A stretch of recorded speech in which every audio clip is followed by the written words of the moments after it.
What up, though? We're back here at Knockouts and 3 Counts. This is Kyle. This is Knockouts and 3 Counts, and we're with the man himself, Matt Hardy. Appreciate the time. First question I got to ask you, for those who know our show, the impetus for our show came from when I traveled to Wrestlemania 33 completely by myself. I went with nobody. I had never traveled on my own. I went and saw you guys get to have your epic return at Wrestlemania. Can you talk to me a little bit about that, and where does that rank for you and moments for you? I feel like that's a top 5 moment for us, and it was really cool because in the year we did it in 2017, surprises weren't quite as prevalent. We're in the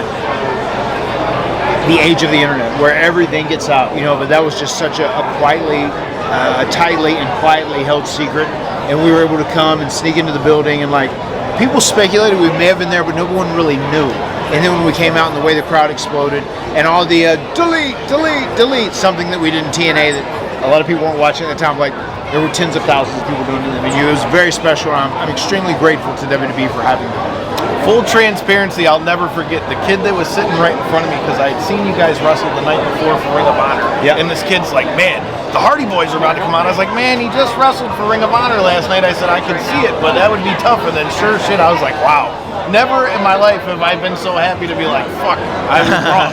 So that was one thing that I had to ask about for sure. But now that since we're talking about the podcast, talk to me about your podcast. You got to do the live show Wrestlemania weekend. Talk to me about what made you want to get into the podcast game, and what's been the response so far you've seen?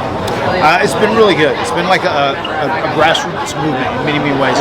John Alba actually was a big Hardys fan growing up. And he was one of the guys who was like more of a Matt guy than a Jeff guy, so to say. And he actually contacted me. He reached out. We ended up having a conversation, and he pitched the idea, and he sold me on it. And I'm so glad we did it, because it's really fun being still an active competitor in pro wrestling and being able to talk shop about modern pro wrestling and what's going on even in your own company or WWE or wherever. And the podcast, it's the best live show we've done when we did WrestleMania this year, and they get better and better. And John and I have a great chemistry. So I would say that the guy you have to blame for the podcast is John, if you're going to blame anyone. He is responsible for it because he reached out. He sold me on it, but I'm very glad I've done it. I greatly enjoy it.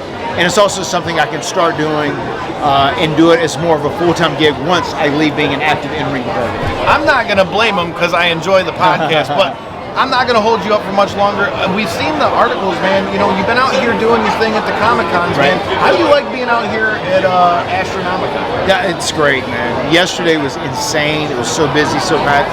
Today's been a lot more chill because it's been a little slower. I can actually talk and converse with people and interact with them, and I like doing that because I know if I was able to go out, and Macho Man was my first guy, right? I go out, and if I meet Macho Man, he gives me a great experience. I'm a fan for life, so that's what I try to provide. And I think a lot of people, they just want to share a story about where they bonded with their kid or their friend over a story that actually includes you, which is cool. WrestleMania 33, we hear that a lot, oh my God, we didn't know if you were coming back, and we came back and we watched it, and we bonded so much. That's a big moment in our history where a lot of people bond over and we talk about it, but I love to try and give people experiences, and the conversations I have with them, it's something to remember. And I know if I can please someone that comes here and they're a fan and they support me, then they'll support me for a lot longer.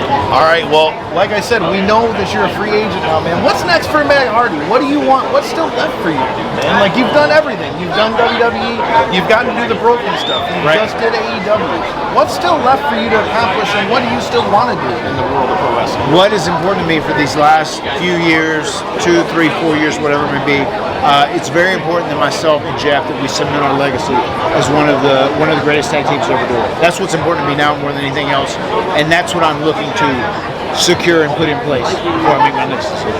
Well, you heard the man say it. If you didn't get to check it out, make sure you check out that Rivals episode that they just did on TLC, one of my favorite matches of all time. I am Kyle. He is Matt Hardy. Make sure you check us out Tuesdays and Thursdays, 9 p.m. Eastern. Peace.